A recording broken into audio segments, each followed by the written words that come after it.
Nyaris tanpa henti, Kamis 27 Oktober ini, Pengadilan Negeri Jakarta Selatan gelar sidang lanjutan perkara obstruction of justice atau penghalangan penyidikan dengan terdakwa perwira tinggi mantan Karopaminal Divpropam Polri Hendra Kurniawan. Juga mantan perwira menengah Polri Agus Nurpatria, yang keduanya didakwa menghalangi penyidikan serta merusak bukti berupa CCTV dalam perkara pembunuhan Yosua. Rosalin Ocha berada di sana. Ocha, apa fakta terkini jelang sidang pemeriksaan saksi perkara hari ini? Ya, Niko dan juga Good People, saat ini saya tengah berada di Pengadilan Negeri Jakarta Selatan, di mana nanti pukul 9.30 merupakan jadwal untuk sidang perkara obstruction of justice untuk terdakwa Hendra Kurniawan dan juga Agus Nurpatria. Di mana Good People, hari ini agendanya sendiri adalah pemeriksaan saksi-saksi, di mana total hari ini terdapat 10 saksi yang mencakup Satpam Kompleks Polri Duren 3, kemudian juga ada dari buruh harian, ada anggota Polri dan juga pemilik usaha CCTV.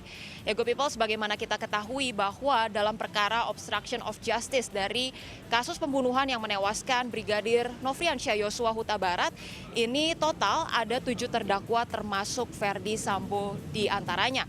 Nah, Good People, kemarin maksud saya ketika minggu lalu dibacakan oleh Jaksa Penuntut Umum dakwaan terhadap sejumlah terdakwa obstruction of justice, ada 2 terdakwa yang tidak mengajukan eksepsi ataupun nota keberatan, diantaranya adalah Agus Nurpatria dan juga Hendra Kurniawan.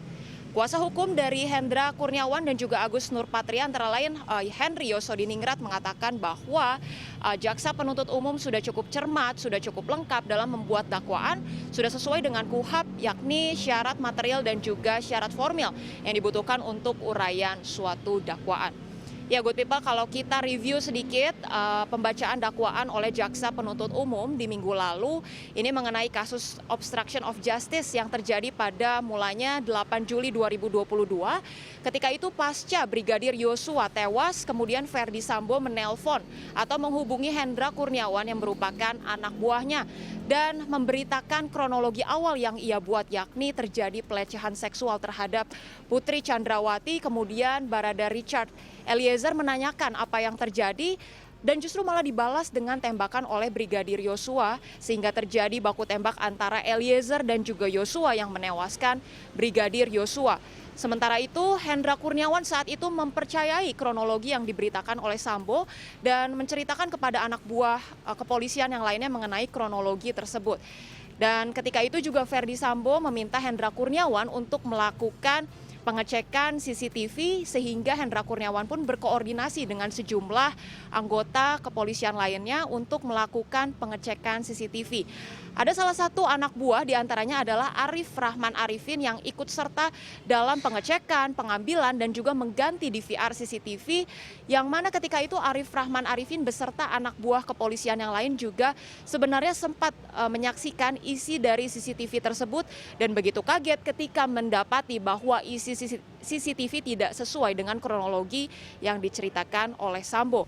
Nah, kemudian Hendra Kurniawan mendapati anak buah ini kemudian begitu takut, begitu gemetar, kemudian ia meyakinkan Arif Rahman Arifin untuk tenang dan kemudian menghadap kepada Ferdi Sambo.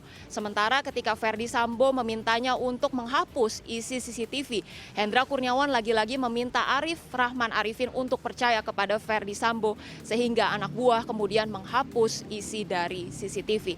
Good People, seluruh terdakwa obstruction of justice ini didakwa melanggar pasal 49 subsidiar pasal 48 untuk Undang-Undang Nomor 19 Tahun 2016 tentang informasi dan transaksi elektronik. Ya, Good People, masih akan kita nantikan kalau di hari kemarin sidang obstruction of justice juga sempat berlangsung, kemudian disiarkan tanpa audio karena adanya kekhawatiran saksi-saksi yang kemudian belum diperiksa ini kemudian mendengar dan bisa terpengaruh akan keterangan saksi-saksi sebelumnya. Tapi masih akan kita nantikan apakah untuk sidang lanjutan hari ini akan disiarkan dengan atau tanpa audio. Niko. Rosalin Ocha dari Pengadilan Negeri Jakarta Selatan, kawal dan simak terus penegakan hukum dalam perkara ini bersama Fakta 62.